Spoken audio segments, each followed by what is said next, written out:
Dans l'ancienne G6, pour régler la climatisation ici, pour régler les flux, on allait ici dans ce menu et on pouvait déplacer les flux d'air où on voulait via l'écran. Et dans la nouvelle G6, bah, on est revenu à des commandes manuelles et en vérité, c'est plus simple, Mais tu perds une fonction qui est essentielle pour moi, c'est le mode de balayage de la clim, des flux d'air. J'aime bien être là comme ça, puis avoir les cheveux dans le vent, tu vois, grâce au balayage de ma voiture. Bon, alors, c'est vrai qu'il faut des cheveux. voilà.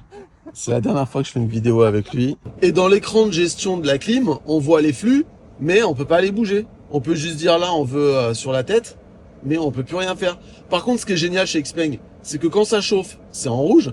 Et si je descends et que je mets en clim, ça devient bleu, ça veut dire que ça rafraîchit. C'est génial ça, non? Bref, si à l'extérieur, ça se ressemble beaucoup, à l'intérieur, en revanche, beaucoup de choses ont changé. Quasiment toute la planche de bord, les contreportes, tout est neuf, sauf la console centrale peut-être. Et surtout, la grosse différence entre les deux, c'est que elle charge en 20-21 minutes le 1080. Elle, c'est plutôt 12. Ouh, la vieille. Je suis has-been déjà. Bon bah franchement, ah bah non, il y a un avion, j'allais dire on n'a pas eu trop d'avions, il y en a un qui arrive. Bon bah dites en commentaire ce que vous pensez de cette nouvelle G6. Ouais, allez. Et puis voilà, c'est génial de charger à Roissy. Ah Non.